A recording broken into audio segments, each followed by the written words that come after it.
Greetings, fellow listeners. It's time for yet another go-round on the twisted ride of daily horror. Today's story will make your skin crawl like bugs creeping around where they shouldn't be. Here's Bugged Up as part of 365 Horror Shorts.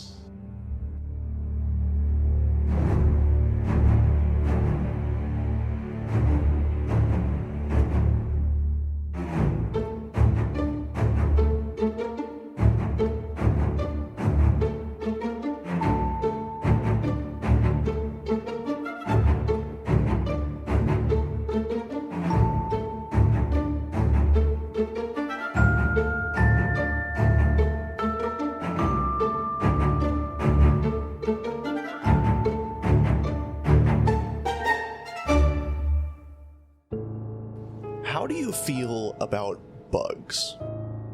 Do they make your skin crawl? Does the idea of touching them make your skin feel itchy? What if they knew how you felt and only longed to make you suffer? I awoke with a yawn, stretching my arms to the sides with balled fists. The sun shone brightly through the window curtains. What time was it? I glanced over at my phone. It was a little after 10. Not too bad for a time to wake up, I thought. Crawling out of bed, I slipped on my slippers and walked to the kitchen. I brewed some coffee before grabbing some food from the freezer and throwing it in the microwave. I didn't really feel like cooking anything, and I was still struggling to wake myself up. The coffee machine beeped, and I filled up my mug, mixing in sugar and all the fixings. I took a sip. It was delicious, and the scalding heat from the drink seemed to wake me up a bit. I grabbed the food from the microwave and plopped it onto a paper plate just before heading to the couch in my living room and sitting down, with food in one hand and my phone in the other. There wasn't much to see, just a couple 20-second videos to rot my brain. And before I knew it, I finished my food and decided I needed to hop in the shower. My hair didn't feel as smooth as I'd like, and my face felt somewhat dirty. I made my way to the bedroom, grabbed some clothes, and onto the shower I went. The water was a little warm against my skin as I felt it wash over me. I rinsed my hair, letting the water run down my back and chest. It felt almost relaxing. I began shampooing my hair when I first felt it. Something touched my hand. It felt like a spider or something. I rinsed the shampoo from my hair and felt something moving, shifting around on the top of my head. Something big. I frantically swatted at the top of my head and I felt nothing. Nothing but my dampened hair that was a little knotted from the scrubbing.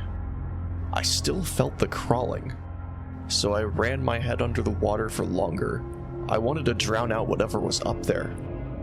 I still felt a slight shift under the pressure of the water pouring down. Once again, I reached up to the top of my head and I felt it. Something crawling. It crawled onto my hand and I screamed, flinging it to the ground. I heard a heavy thump as something big and brown slapped against the shower wall and landed on the ground, inches from my feet. I jumped out of the shower, dodging the shower curtain. I grabbed the shower head and tried drowning the gross creature. As I looked down at it, I wasn't even sure what it was. Its body was long, almost like a worm or a millipede, but it was bigger and hairier, like a tarantula. Just looking at it made my skin crawl, and the idea that it had somehow crawled into my hair, nesting inside, that made me want to vomit, but I held back. I needed to get rid of that thing. I continued to spray it down, but it still crawled as if the water didn't bother it. It crawled toward me over the edge of the tub. I leaped back and darted out of the bathroom, grabbing a towel as quickly as I could throw it around me. I darted to the kitchen to grab a skillet. I returned to the bathroom, nearly slipping on the hardwood floor. But when I got there, it was nowhere to be seen. That night, it was next to impossible to sleep. In the silence of the night, every sound I heard and every slight touch against my skin made me jump. Was it that gross creature returning? I decided to throw a blanket over my head and sleep under it, tucking myself into it tightly. I didn't want to risk anything.